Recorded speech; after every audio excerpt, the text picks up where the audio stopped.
dan budak. Nah, jemaah sekalian, kita sudah datang pada hari Kamis ke Kedutaan Besar Myanmar di Jakarta. 3 tahun yang lalu kami sudah datang kepada mereka. Mereka berjanji untuk menghentikan genosid pembasmian umat Islam yang ada di Myanmar. Akan tetapi mereka tidak memenuhi janjinya.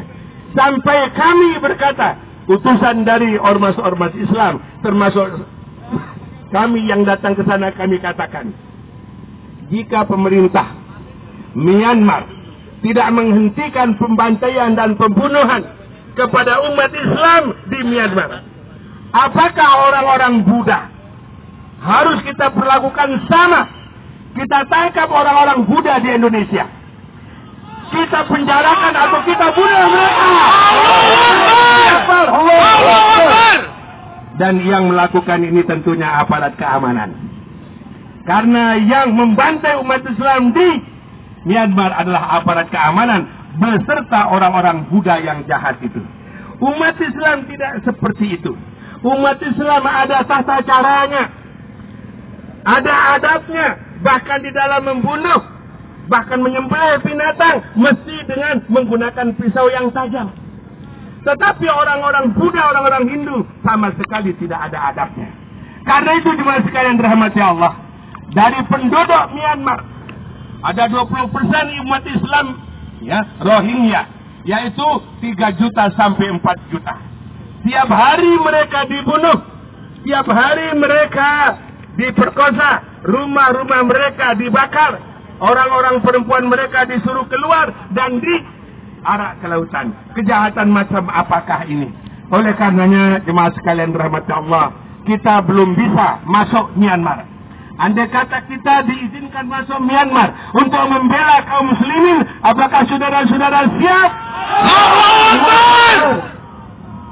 Kita belum bisa masuk Myanmar. Akan tetapi orang-orang Myanmar diusir. 130.000 dalam 2 bulan. Beberapa ribu orang mati di tengah lautan. Ketika bangsa Indonesia tidak menerima kedatangan pengungsi Myanmar, ya, maka seorang presiden yang pada hari ini diharapkan menjadi orang terdepan membela kaum miskin, yaitu Presiden Turki Erdogan. Dia dengan istrinya telah mengirim kapal yang besar dengan bahan bakarnya, ya, untuk memberangkatkan kapal yang dari Indonesia bersama kapal dari Turki untuk membawa penduduk Myanmar yang beragama Islam untuk ditampung di negara Turki yang jauh dari Indonesia. Allahu Akbar. Tetapi malang bagi bangsa Indonesia. Sebelum dalam 1-2 minggu ini, ya, Panglima Angkatan Laut memberi respon, bangsa Indonesia rakyatnya saja sudah luar biasa banyaknya, sulit mengurusnya, apalagi menerima pengungsi dari Myanmar. Karena itu keputusannya pada waktu itu Angkatan Laut menyuruh kembali orang yang sudah mau sampai ke bumi Indonesia kembali ke tengah lautan lagi. Berbeda responnya dengan imigran gelap Syiah. Menurut informasi, orang-orang Syiah Iran, orang-orang Syiah Libanon, orang-orang Syiah dari Irak, imigran mereka sudah ada 12.000 orang masuk Indonesia tanpa paspor.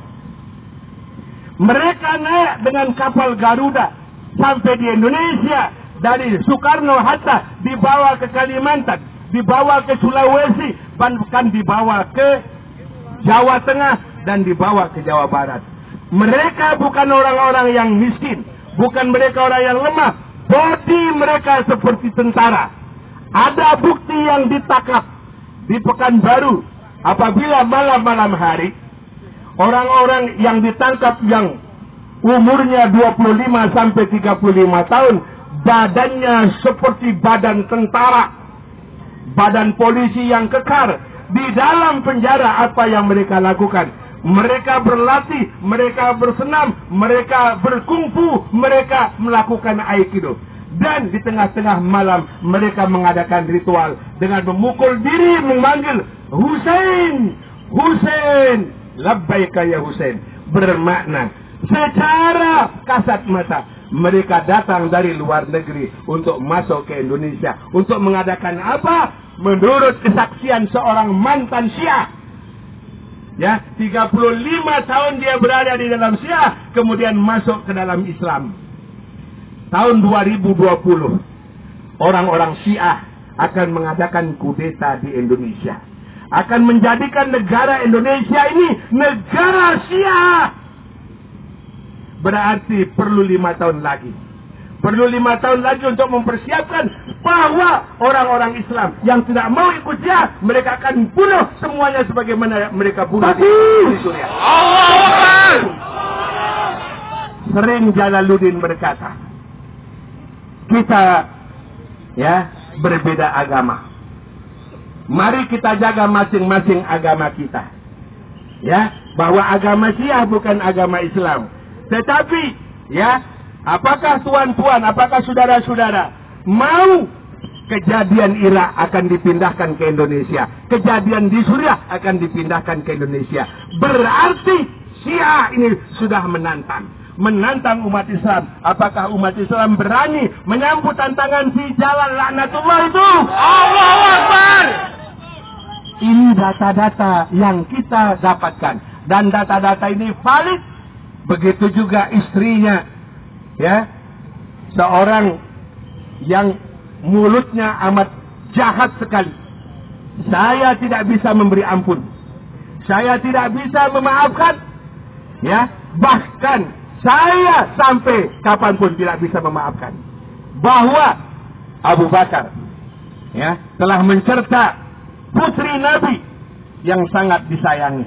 Maka oleh karena itu Abu Bakar, Umar adalah orang-orang yang mengkhianati Rasulullah. Mereka murtad sesudah wafatnya Rasulullah Sallallahu Alaihi Wasallam. Jemaah sekalian, apa yang kita dapatkan dari orang Syiah? Mereka lahir untuk menghina sahabat Nabi. Mereka datang untuk menuduh istri-istri Rasulullah sebagai pelacur-pelacur. Naudzubillah. Nah, dari data-data ini, ya, dari data-data ini saya sudah cerita panjang, ya. Dari data-data ini kita bisa menyaksikan bahwa Syiah tak pernah mengatakan sebagaimana perkataan orang sunnah. Sebagaimana Nabi Sallallahu Alaihi Wasallam bersabda, "Taraktu fikum amraini lan tadillu in tamassaktum bihima, kitaballah wa sunnatan nabiyyi." Aku telah tinggalkan kepadamu 2 perkara. Kalau kamu pegang teguh 2 perkara itu, sekali-kali kamu tidak akan sesat selama-lamanya, yaitu Quran dan sunnah nabimu. Orang Syiah tak pernah mengatakan Quran kita ini Quran yang asli. Tuhan mereka, Tuhan orang Islam bukan Tuhan mereka. Nabinya orang Islam bukan nabi mereka. Imamnya orang Islam bukan imam mereka. Qurannya orang Islam bukan Quran mereka. Hadisnya orang Islam bukan hadis mereka. Itulah yang mereka katakan di dalam buku, ya, Fakta Syiah bukan Islam. Syiah bukan Islam. Oleh karena itu, jemaah sekalian rahmati Allah, ya, mana deklarasi?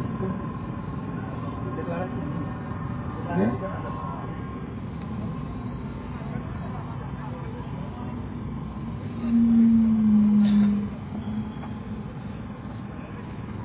Ya, mana lagi Pak?